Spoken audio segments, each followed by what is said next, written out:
Collecting enough water for the family is one of the tough jobs that women and girls in our community have to do. To tell you the truth, the threat of rape is a real danger for women and girls.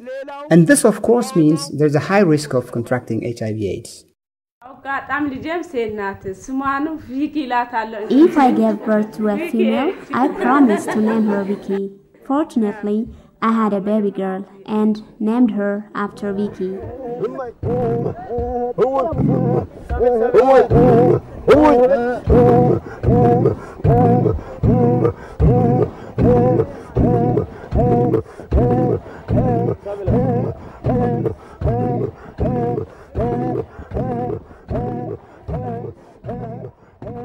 The chronic water shortage, an age-old problem, and the suffering this caused the community meant that high hopes were placed on the Vicky water supply project.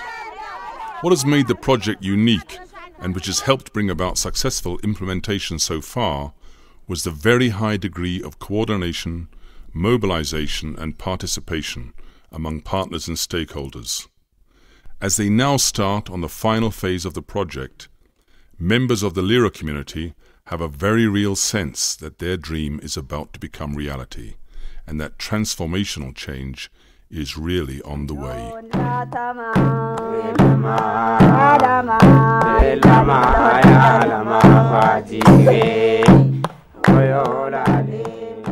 Located about 260 kilometers southwest of Addis Ababa, Lira is a small rural town in western Azernet Berberi Warada, in the Silte zone of the Southern Nations, Nationalities and Peoples Regional State. Lira town is serving as the seat of the local government Warada administration and is made up of 15 small administrative units known as Kabeles.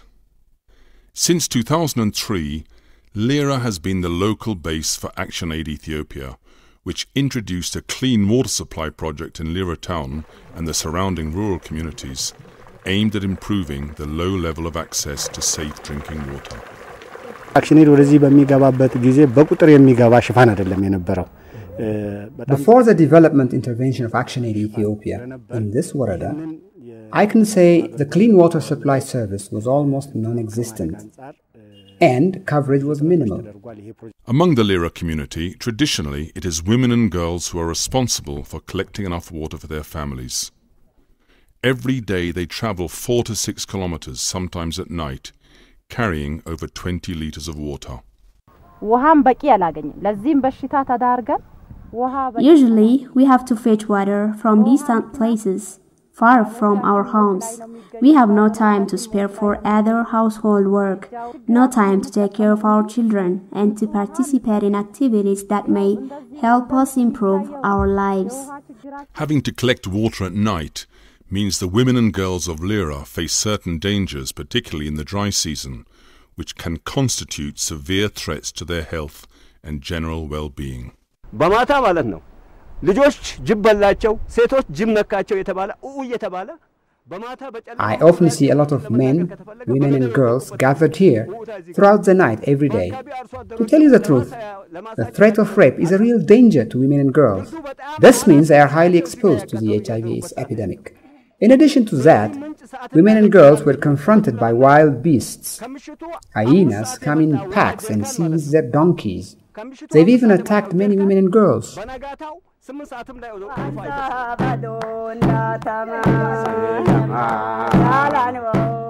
Alefe Sunkamo, now 8 years old, is physically disabled since shortly after she was born. According to her parents, she was born at the end of 2002, very healthy and normal. but her normal growth and joyful infancy only lasted 5 months. During the dry season of the year 2002 Gregorian calendar, it was so hot during the day that there was not a drop of water at the sources during the day, so we had to go and get water at night. One day, her father and I went to the river to fetch water in the middle of the night, about 12 p.m. We left the baby with our elder boy to look after. When we came home 2 hours later, we heard a baby crying from inside, but the door was locked. We knocked at the door, but there was no one there to open for us. So they had to break into the house where Elefi had suffered burns when fire had broken out. The boy, who was supposed to be taking care of her, had fallen into a deep sleep. With the help of some villagers, Elefi was taken to the nearby hospital in Hosanna and then referred to Black Lion Hospital in Addis Ababa 2 months later. For nearly 3 years she received intensive medical care, but the accident has left the child with multiple disabilities.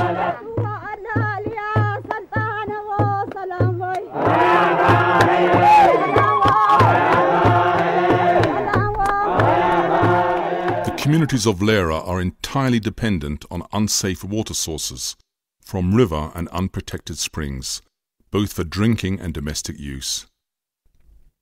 It is easy to imagine what it means for people's health when they have to drink polluted and contaminated surface water from shallow puddles. The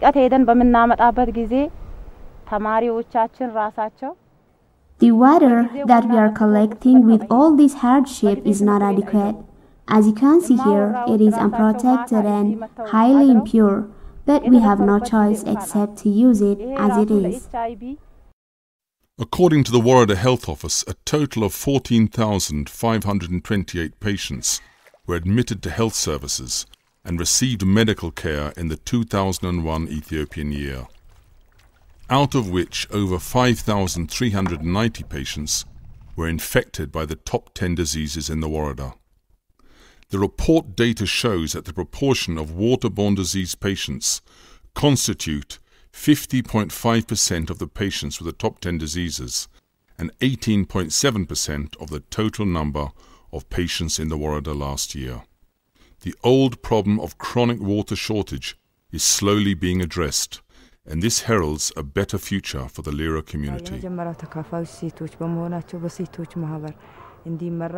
We understand the huge importance of the VICKY'S water supply project for our lives. Firstly, this project will reduce the daily burden and workload for women of collecting water. Imagine 75% of the people in that area doesn't have any access to clean water at all. So you can imagine what it means to their health.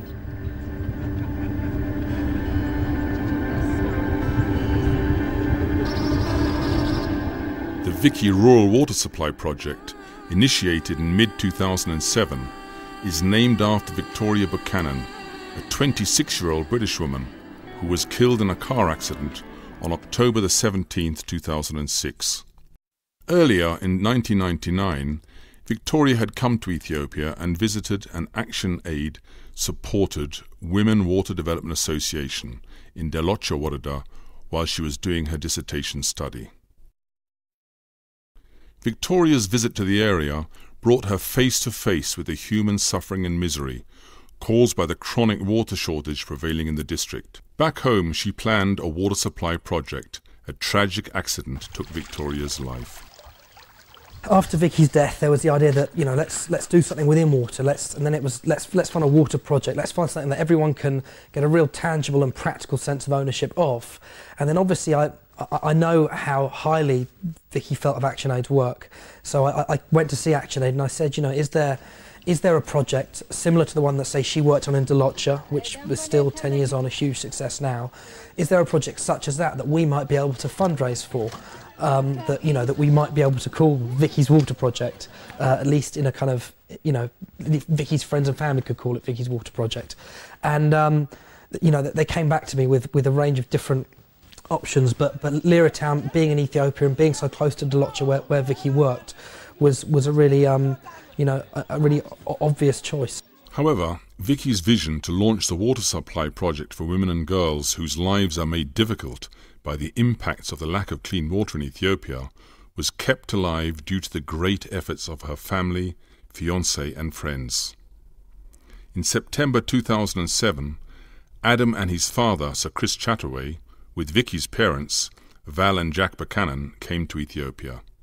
They made a personal visit to the area and held discussions with the Lira community to get a better understanding of the problem of the lack of clean water and its severe impacts on the people. On the day that Vicky was killed, she was carrying £10.88. This was the very first fund paid into the Vicky water supply project.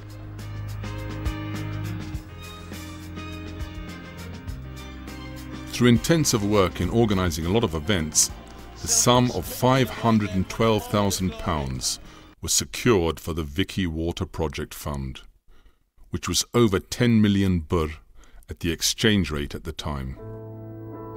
And maybe through the efforts of the 190 people and through Action Aid, because she lived and because of who she was, 20,000 people's lives in Ethiopia will be changed forever.